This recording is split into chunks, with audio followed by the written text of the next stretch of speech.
Nah, terus berdasarkan benjolan atau nodulnya, dia tuh juga diklasifikasikan si goiter atau si gondok ini. Nah, ada goiter yang dia adalah toksik sama non-toksik. Toksik itu kalau apa? Toksik itu kalau ada abnormalitas atau peningkatan ya pada hormon perifernya T3 T4-nya. Sedangkan kalau yang non-toksik berarti ini hormonnya masih normal. Atau bisa jadi dia masih subklinis gitu, atau turun atau hipotiroid gitu. Nah, terus berdasarkan bentuk dari benjolannya, goiter ini juga dibagi jadi nodul atau misalkan struma, kan pernah ya dengan istilah struma nodosa gitu, atau struma yang difusa. Nah, bedanya apa? Kalau nodul itu ya udah biasanya benjolannya satu biji aja kecil. Nah, kalau diffuse berarti ya udah dia membesar di keseluruhan si tiroidnya. Nah, besarnya itu tuh merata gitu. Sehingga pada pasien ini apa? Pasien ini kan dia FT4-nya itu tuh tinggi ya. FT4 tinggi, tapi TSH-nya itu turun. Nah, berarti yang bermasalah adalah warganya. Berarti dia yang hipertiroid yang primer.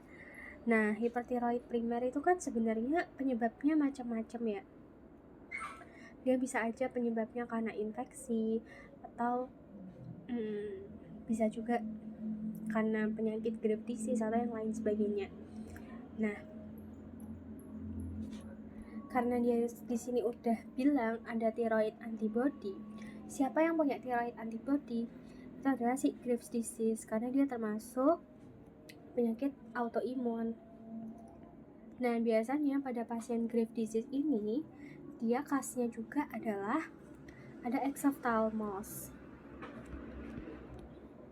Jadi thyroid antibody-nya itu tuh ditemukan di beberapa organ, nggak cuma ada di thyroid, tapi juga ada di bola matanya, sehingga terjadi autoantibody di situ yang menyebabkan si bola matanya juga ikutan membesar. Nah, jadi ini jawabannya adalah yang Graves' disease.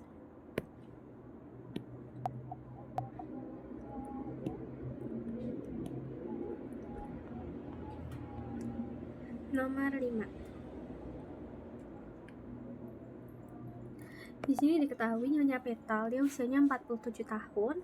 Dia ke RS untuk medical check up. Dari anamnesis, ternyata ibunya pasien ini tuh juga punya riwayat kencing manis. Tapi pasiennya yang kalau misalkan dia ada keluhan kencing manis. Di pemeriksaan fisik, itu berat badannya 77, tinggi badannya 175. Berarti dia obesitas ya. Lingkar perutnya ini adalah 79. Kalau 79 untuk wanita, dia masih normal. Karena kalau dia dibilang peningkatan lingkar perut kalau di wanita Asia Pasifik, kalau dia udah lebih dari 80 cm. Kalau di pria, dia lebih dari 90 cm. Terus tekanan darahnya ini dia sedikit meningkat di 138/78. Heart rate-nya 102, harian 20, suhunya normal. Pemeriksaan gula darah sewaktunya itu tuh 136. LP-nya 79, GDS-nya 136, ini masih normal. Terus kolesterol totalnya itu 133, juga masih normal ya, karena di bawah 200. Asam uratnya di 6,1 mg per desiliter. Kalau asam urat Itu kan beda ya kalau di wanita sama di pria. Kalau pada wanita dia kan normalnya di 2,4 sampai 6. Kalau di pria itu pokoknya dia kurang dari 7. Nah, dia 6,1 nih. Ya udah, sedikit meningkat. Oke, jadi diagnosis pada pasien ini adalah yang B, hiperurisemia. Kenapa nggak hiperkolesterolemia? Hiperkolesterolemia tadi kan kalau kolesterolnya lebih dari 200. Nah, kalau DM tipe 2 itu kan ada kriteria diagnosisnya. Yang pertama, kalau pemeriksaan gula darah sewaktunya itu lebih dari sama dengan 200 mg per desiliter plus ada keluhan klasik. Apa aja tuh? Yang 4P, polidipsi, poliuri, polifagi, dan juga penurunan berat badan. Yang kedua, kita suruh nih pasiennya puasa. Puasa adalah kondisi dia gak ada asupan makanan dalam minimal 8 jam. Ternyata gula darah puasanya kalau di DM itu kalau lebih dari sama dengan 126 mg per desiliter. Nah, terus kalau misalkan kita cek TTGO, tes toleransi glukosa oral atau gula darah postprandial 2 jam.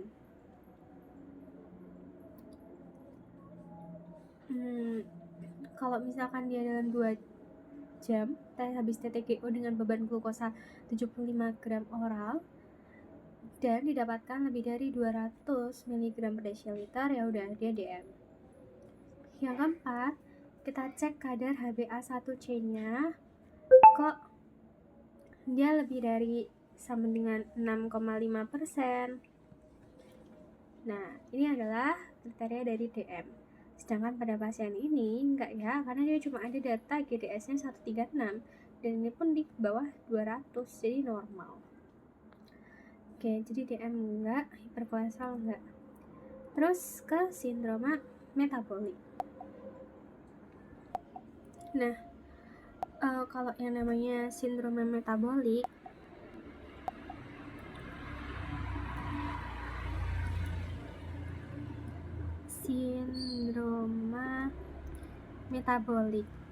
dia itu harus memenuhi kriteria ini. Pokoknya dia itu tuh wajib ada obesitas sentral. Kita ukur obesitas sentral itu dari lingkar perut pasien.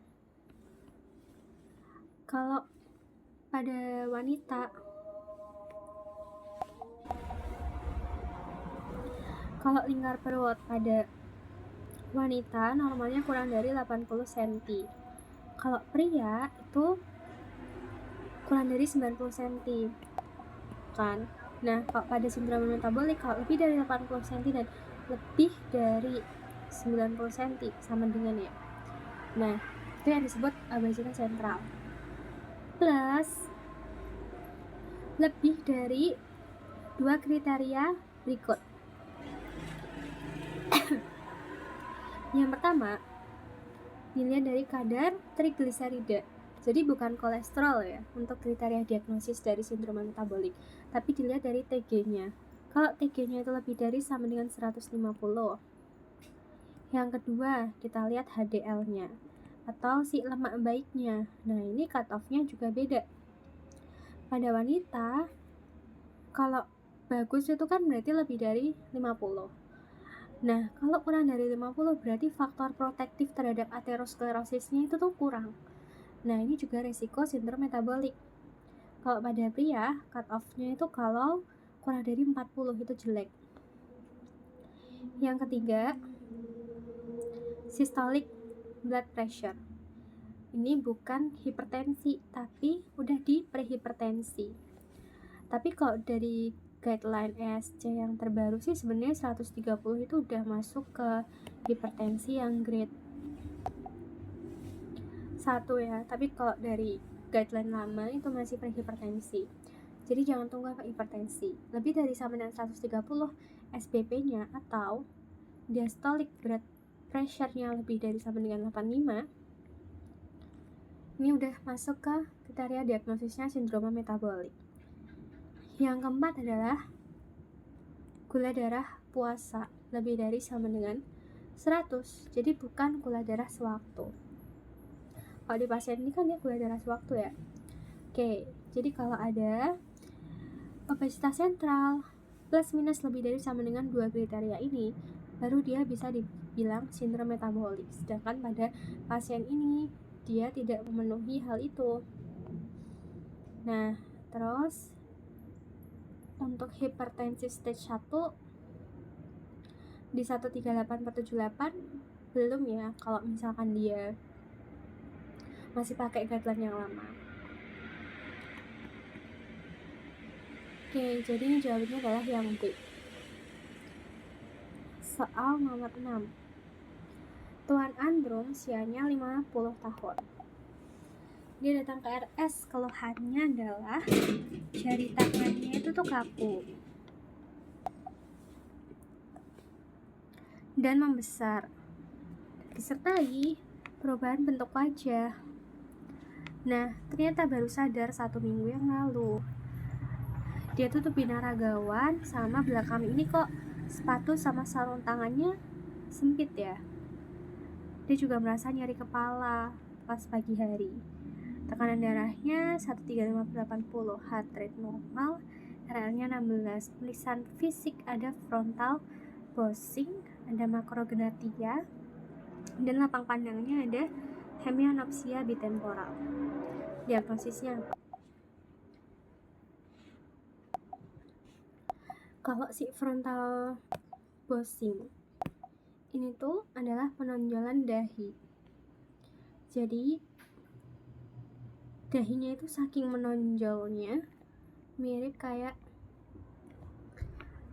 ikan apa ya yang menonjol tuh, ikan bawal gitu. Makrognathia berarti rahangnya juga membesar kayak Squidward tampan. Squidward tampan itu kan dia dahinya menonjol banget ya, tapi dia rahangnya kecil nih ya kalau si Squidward tampan, atau besar ya, lupa deh bentukannya.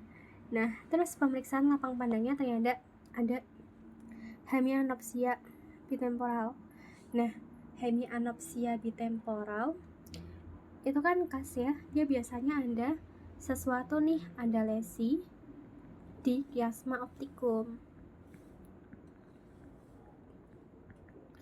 Nah, apakah ini gitu kan? Oke, jadi khasnya pada pria ini adalah dia itu tuh yang membesar adalah nggak seluruh badannya ya, tapi kayak cuma di jari-jari tangan, terus kaki, sama di wajah. Nah, terus dia merasa nyeri kepala. Berarti nyeri kepala kan bisa jadi salah satu penanda adanya massa, terutama dia ada hemianopsia bitemporal pula gitu kan. Oke, ini berarti dia ada masalah pembesaran pada anggota tubuhnya. Berarti ada gangguan pada dia ada pembesaran pada si akralnya ya, tangan sama kakinya. Nah, kita eksekusi jawabannya ya. Gigantisme at causa tumor batang otak. Gigantisme itu tuh apa sih? Gigantisme itu tuh berlebihnya growth hormone, tapi biasanya dia itu menyeluruh di semua tempat gitu. Jadi nggak cuma si tangan dan kakinya, tapi badannya itu juga gede. Nah, kenapa badannya juga bisa ikutan gede? Karena biasanya dia itu terjadi di anak-anak. Kenapa terjadi di anak-anak? Karena lempeng pertumbuhan atau lempeng epifisisnya itu tuh belum menutup. Jadi tulang-tulang panjangnya itu tuh masih bisa ikut besar semua. Itu namanya gigantisme. Sedangkan kalau akromegali itu biasanya terjadi setelah usia dewasa. Jadi setelah si lempeng epifisisnya itu tuh menutup, sehingga yang besar itu tuh nggak semuanya, tapi yang besar itu tuh adalah biasanya akralnya, sepatunya, terus tangannya, terus rahangnya, terus dahinya gitu. Itu khasnya. Jadi untuk gigantisme kita coret yang A, bukan yang B, bukan, tinggal C, D, dan juga E.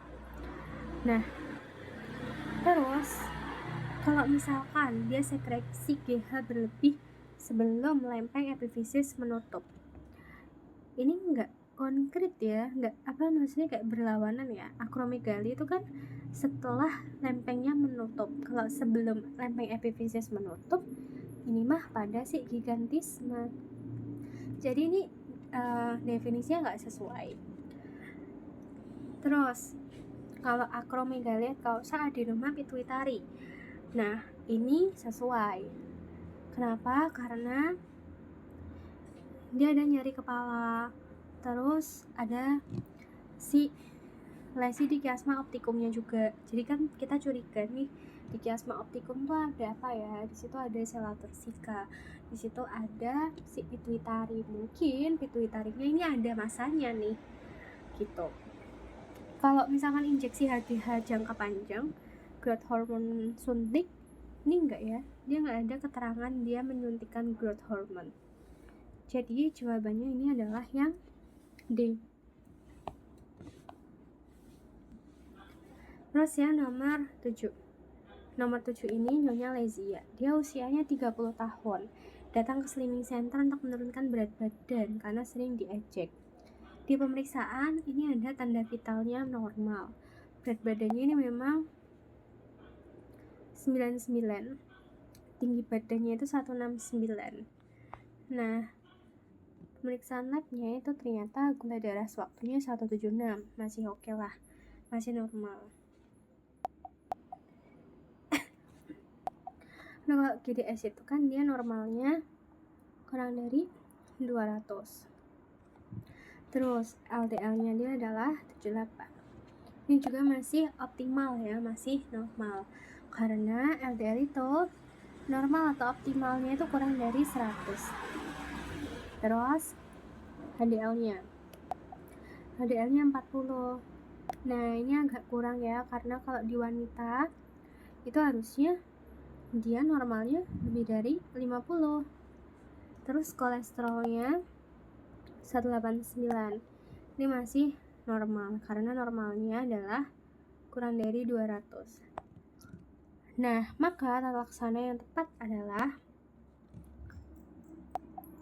nah, karena kan dia pengennya itu kan menurunkan berat badan, berarti kita harus hitung dulu BMI-nya. Kenapa? Karena ini nanti penting untuk rekomendasi dari terapinya. Nah, rumusnya BMI itu kan berat badan dibagi tinggi badan dalam meter yang dikuadratkan. Berat badannya dia adalah 99 kilo, tinggi badannya 1,69 yang dikuadratkan. Hasilnya adalah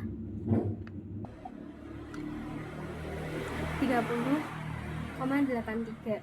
Jadi dia udah memenuhi obesitas kelas 2 untuk yang Asia Pasifik. Nah, kita harus ingat lagi nih, berat badan yang ideal itu tuh berapa. Kalau untuk Asia Pasifik yang dipakai di Indonesia dari WHO itu kan dia klasifikasinya adalah underweight. Kalau misalkan kurang dari 18,5. Terus normal itu adalah 18,5 sampai 22,9. Overweight kalau 23 sampai 24,9. obes kelas 1 25 sampai 29,9, dan obes kelas 2 lebih dari sama dengan 30. Berarti dia udah masuk ke obes yang kelas 2. Nah, terus tata laksananya, kalau obesitas itu kan sebenarnya tentunya ada yang farmakoterapi dan non farmakoterapi. Kalau yang non farmako, tentu aja kita edukasi dia untuk lifestyle changing ya, perubahan gaya hidup gitu, angkat beban kah, atau misalkan nge-gym, aerobik dan lain-lain sebagainya. Nah, sama diet ya, kayak mengatur dietnya.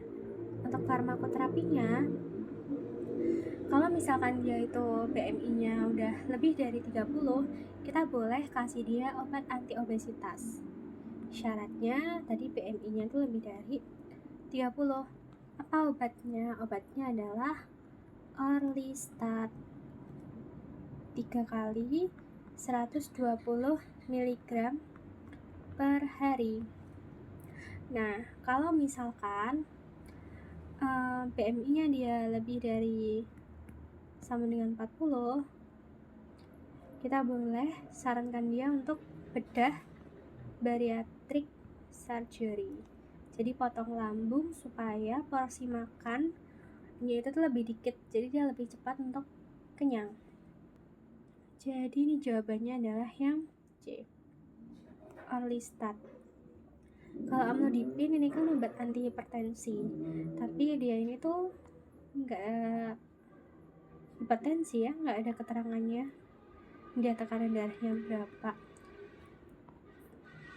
Metformin ini untuk DM, padahal dia nggak DM, gula darah sewaktunya normal. Statin ini untuk mencegah aterosklerosis, tapi dia nggak dislipidemia, jadi kita nggak perlu. Kalau febuxostat dia penurun kadar asam urat, dia nggak ada keterangan dia asam urat, jadi jawabannya adalah yang C. Nomor 8. Sini ada Nona Nena, dia usianya 14 tahun. Dibawalah dia ke puskesmas, keluhannya itu belum menstruasi. Menurut ibunya, pasien ini tuh kok tampak lebih pendek dibandingkan teman seusianya. Payudaranya juga tidak berkembang. Terus dia nggak ada gangguan belajar, pemeriksaan tanda vitalnya normal, beratnya 50, tingginya di 142, lehernya pendek atau istilahnya adalah web neck ya.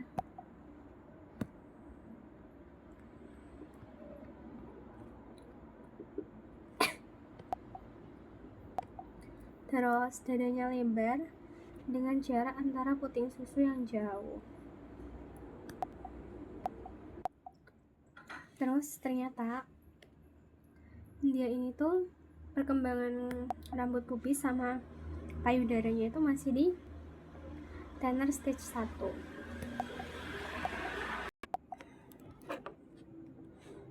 Ini khas pada sindroma Turner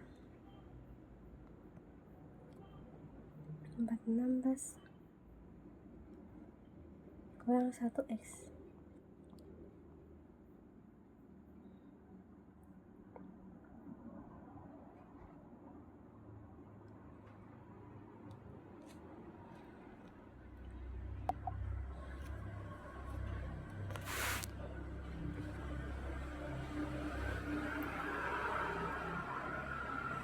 Debat.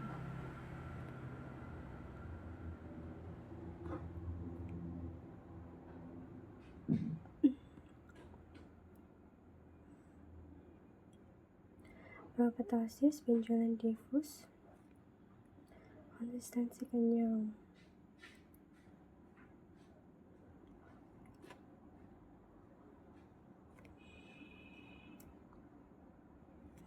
FT4-nya 6. Berarti FT4-nya tinggi. SA-nya 0,5.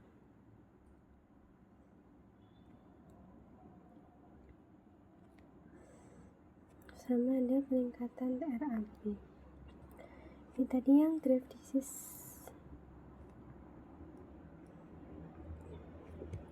Kalau dia hipertiroid, berarti kita kasih obatnya adalah yang metimazole.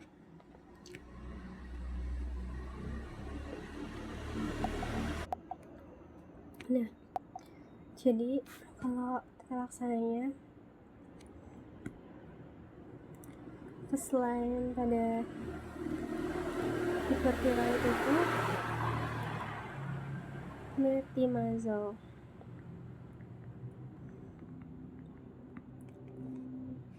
Nah, dosisnya kalau metimazole itu 20 sampai 40 mg per hari. Terus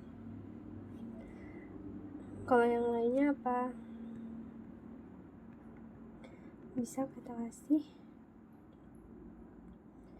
propylthiouracil 3 kali 300 sampai 600 mg per hari. Nah, mekanisme pekerja obatnya ini tuh dia kan menghambat sintesis hormon sekaligus imunosupresi. Nah, selama pengobatannya itu selama 1-2 tahun, evaluasi tiap 4-6 minggu. Nah, terus untuk suportifnya apa? Kalau misalkan dia merasa berdebar, kita bisa kasih beta blocker, bisa pakai propanolol.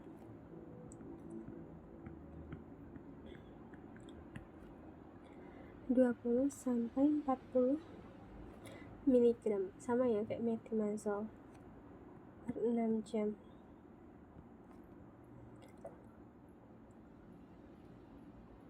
Terus nomor 10, Nyonya Feria, 35 tahun, keluhannya nyeri pada leher udah 3 hari, menjalar kerahan dan telinga, benjolan di leher, sejak mulai muncul nyeri, berdebar, gemetar, berkeringat. Riwayat sakit tenggorokan 1 minggu yang lalu. Oke. Tekanan darahnya oke. Heart rate RR, suhunya dia ada demam. Terus ditemukan pembesaran difus konjatiroid dan nyeri tekannya. Telapak tangan lembab sama ada resting tremor. LED-nya dia meningkat. TSH-nya 0,1. Berarti dia menurun ya, TSH-nya menurun. Terus untuk T3-nya dia 234. Berarti dia meningkat. Terus T4-nya 77, dia juga meningkat.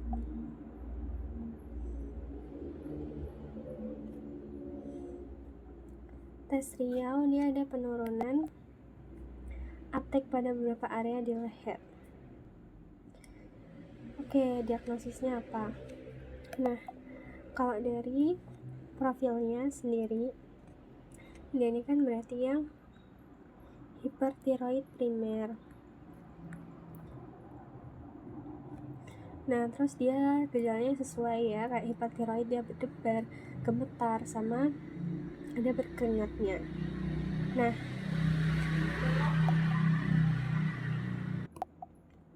terus dia sebelum sakit ini kan dia tuh nyeri ya, painful sampai ke telinga. Nah, tapi sebelumnya dia tuh ada sakit tenggorokan, jadi ada riwayat ISPA. sebelumnya. Nah, ini kalau udah kayak gini, tiroiditis yang dia painful, terus ada riwayat ISPA, dan goiternya ini nyeri, ada demamnya juga. Ini khas pada si tiroiditis de Quervain. Oke, kita bahas satu-satu.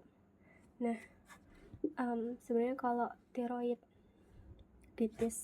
atau peradangan pada tiroid ya,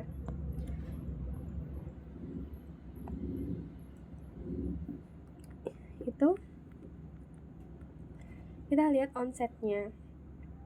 Kalau misalkan dia sifatnya akut, biasanya dia karena infeksi bakteri. Nah, khasnya itu adalah biasanya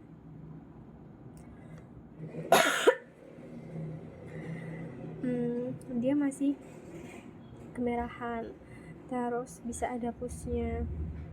Nah, terus demam juga. Nah, ini namanya adalah tiroiditis akut supuratif. Nah, kalau misalkan di FNAB, nanti munculnya adalah sel polimorfonuklear.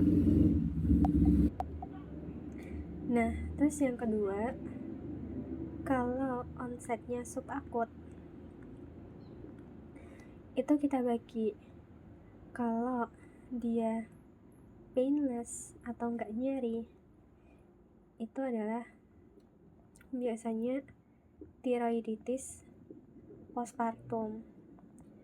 Jadi orang-orang yang hamil terus melahirkan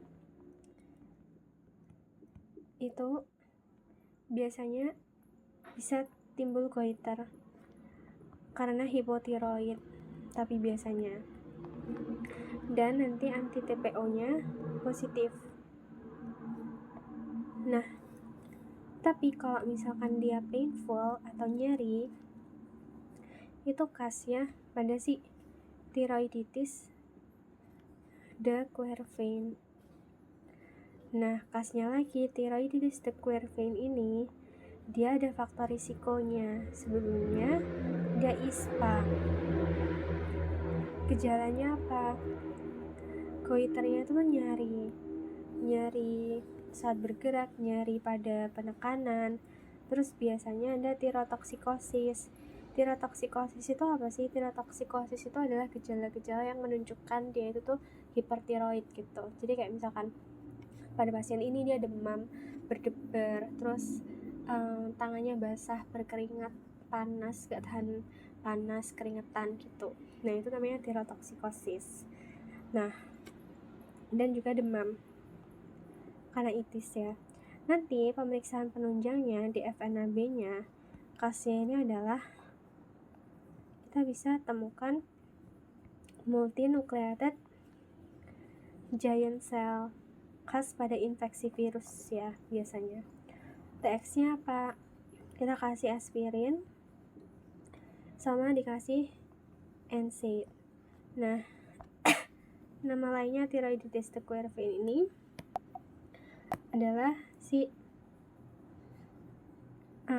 tiroiditis subakut granulomatosa.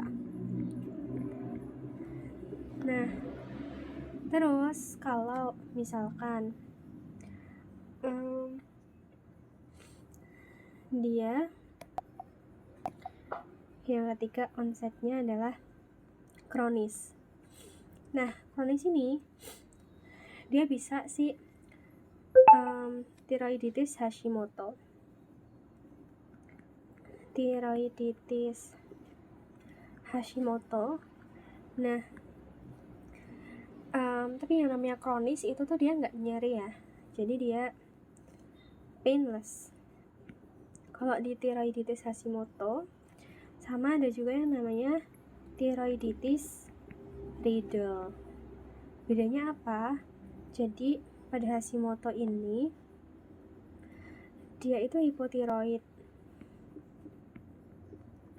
Nah, terus goiternya itu tuh kenyal dan gak nyeri. Nah, nanti di FNAB-nya ini yang khas biasanya muncul di soal-soal, kita akan temukan Hartle cell dan anti TPO-nya itu positif. Karena dia hipotiroid, maka tata laksananya bisa kita kasih dia levothyroxine. Nah, sedangkan kalau yang thyroiditis riddle, dia juga kronik, jadi dia goiternya itu tuh keras kasnya dan juga painless. Nah, FNAB-nya nanti akan ada jaringan fibrotik dan TPO-nya positif. Oke. Jadi semua yang dijelasin tadi, thyroiditis postpartum, thyroiditis riddle, ini TPO-nya positif. Terus thyroiditis Hashimoto juga TPO positif. Plus dia ada yang namanya Hartle cell pada FNAB-nya. Graves itu dia hipertiroid, tapi kasnya dia itu tuh ada exophthalmos, sama TRAB-nya itu tuh positif. Nah, kalau thyroiditis de Quervain, dia ada thyrotoxikosis, sama FNAB-nya dia akan ada si multinucleated giant cell, karena dia biasanya infeksi virus pada tiroidnya.